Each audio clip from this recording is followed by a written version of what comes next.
Bismillahirrahmanirrahim. Assalamu alaikum. This is Habiba Jatoon from section 1A. The topic of my presentation is Marxist approach. Marxist philosophy or Marxist theory are the works in philosophy that are strongly influenced by Karl Marx. So basically, as the statement emphasizes that this theory or this philosophy was presented by Karl Marx. Talking about Karl Marx was born in Germany. He studied law, philosophy, and history at the University of Bonn and Berlin. He started his career as journalist and later moved to Paris, from where he was expelled. Finally, he settled in London. He shows interest in economy, philosophy, sociology, and he was also a very important political figure. He was born on 5th May 1818 and died in March 14, 1883. The thing which is associated with Karl Marx's dad is known as the father of socialism. Coming towards the definition of Marxist approach, this approach to the history highlights how the materialistic aims or the needs of people decide the occurrence of events. That history or the past events is nothing but just because of the materialistic needs or the aims of people. That people's demand for money, demands for the needs, went to the occurrence of these events or the happening of these events. The key points of Marxism or Marxist approach is that Marxism is a social, political, and economic theory originated by Karl Marx, which focuses on the struggles between capitalist and the working class. Here I put them in the highlighting words, that is capitalist and the working class. Capitalists are basically those who owns the power, who owns the strength, who owns the means or the modes of production, while working class are those who work for capitalist. So Marx said Marxism is a social, political, and economic theory which only focuses on the struggles that are occurring between the capitalist and the working class, and how the working class are working, doing labors from morning to the night just for the basic needs of their lives. The second point is that Marx wrote that the power relationship between a capitalist and the workers were inherently exploitative and would create a class conflict. Marx said that this power relationship, that is, the capitalist owns all the powers. They are the rulers and the workers are the laborers, the slaves, and they work for them. This thing is from very ancient times, from very beginning. And this thing is like workers are working and capitalists are like taking the infer means to like get the benefit of their efforts. Basically the one who are showing the hard work and doing the hard work are working class, but capitalists being exploitative, they're getting or seeking all the benefits which the workers had done. They gain all the powers. The money belongs to capitalists, but the actual work, the sweat and tears, and belongs to the workers. The third point is that he believed that this conflict would ultimately lead to the revolution in which the working class would overthrow the capitalist class and seize control. What was the gut feeling or thoughts of Karl Marx was that one day will come when a revolution will occur, a sudden change will occur, when this working class, when these laborers will join together, they will unite and raise the words for their demands, for their basic rights, for their efforts. They will going to raise their voices and going to ask for them. And on that day, the capitalists are going to be low and the working class is going to be ruled. And the working class is going to seize the control of economy. They will be then going to be the most power, the most strengthened one. Now, theme of Marxist historiography. Historiography is basically the writing of history. The one who believes in Marxism is going to write on the theme of these few points. Marxist writing highlights the importance of economic factors in life and emphasizes them to be the main reason of people's subsistence. Basically, here I again highlighted the word economic factors.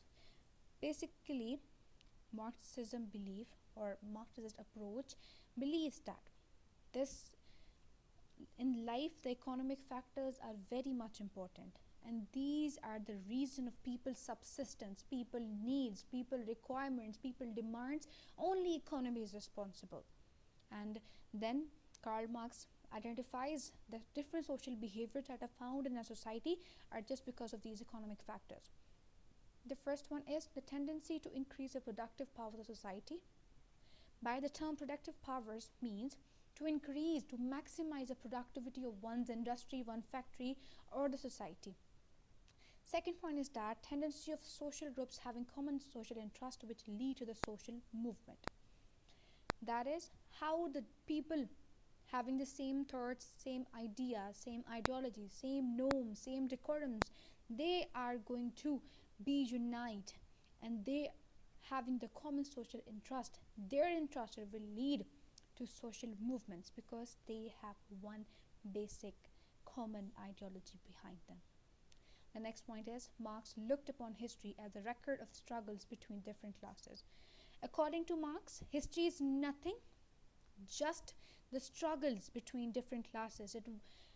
From very beginning in our society, there are elite class and middle class and then lower class. History is just revolving around them. The second or last point is that thus economy and not the religion or ideology was the decisive force in turning the wheels of historical development. Yes, of course, according to Marx, not religion, not ideologies, but the only force, only motive behind the historical events was economy. That people for their needs lead to the development of this historical events.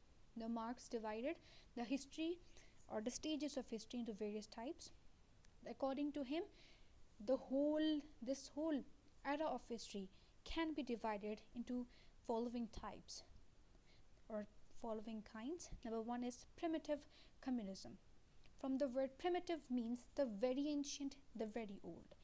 The first stage refers to the classless society free of social inequality. In this stage, people work in accommodation with the nature and feel united.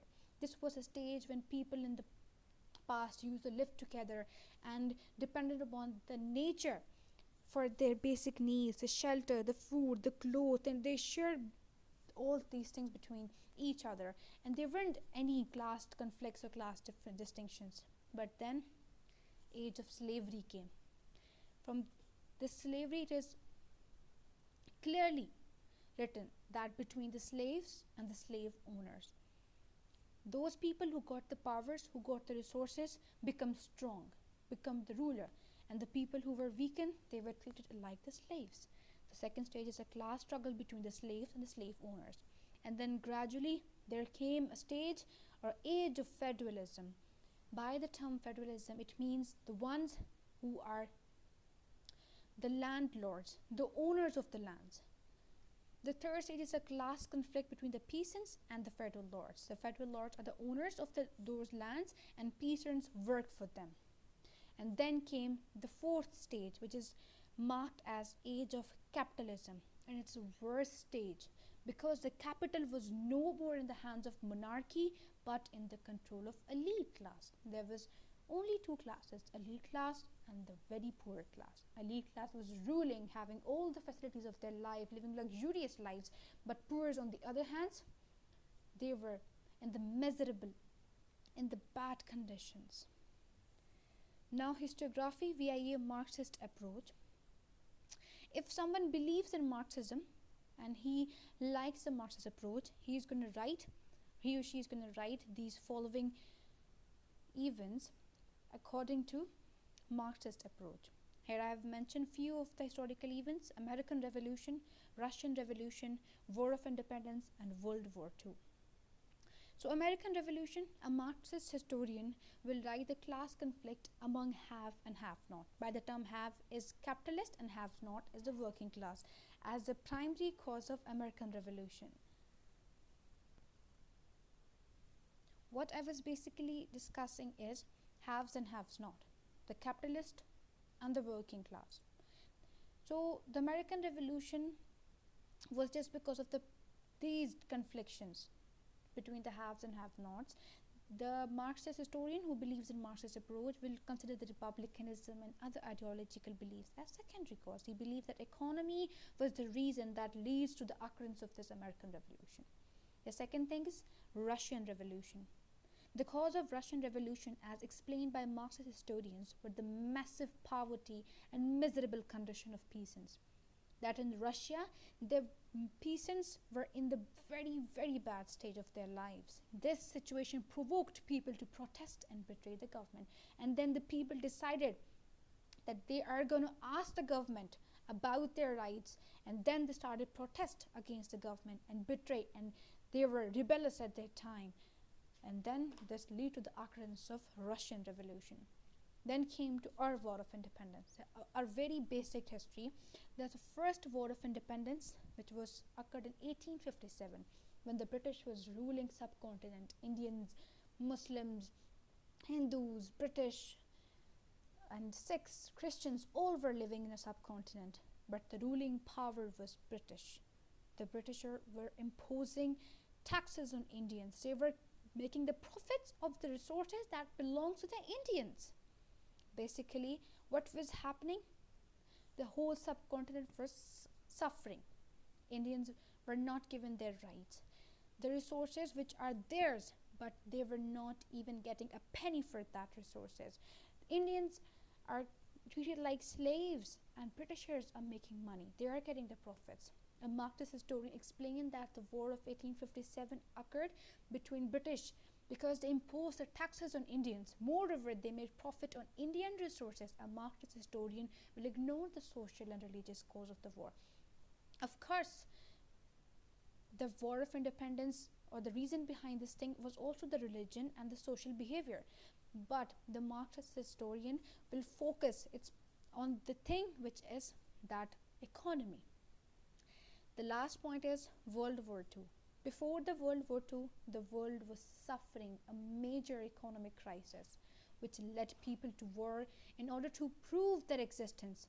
Thus, a Marxist historian will ignore the Hitler-Nazi conflict, that Hitler did this happened, the prince was killed, and then Germany did this. These all things are going to be ignored by the Marxist approach. His point of view is just going to focus the economy, that how the world was suffering, how the economic crisis were there.